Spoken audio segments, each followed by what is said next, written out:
Dagdag atraksyon ngayon sa isang resort sa Samal Island sa Davao del Norte, ang tinaguriang Christmas Village na binuksan at pinailawan para sa publiko.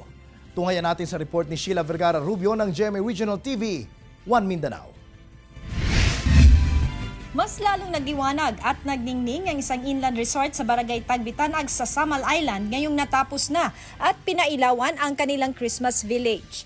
Dagdag ito sa atraksyon sa kanilang love fields nang buksan na sa publiko ang kanilang mga nagagandahang dekorasyon pampasko. Mula sa labas hanggang sa iba't ibang bahagi sa loob ng resort, punong-puno ito ng sari-saring ilaw at dekorasyon.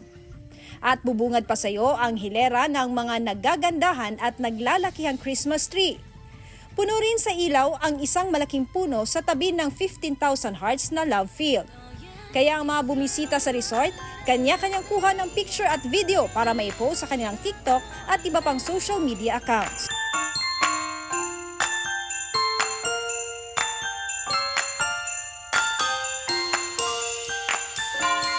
Ako si Sheila Vergara Rubio para sa GMA Regional TV.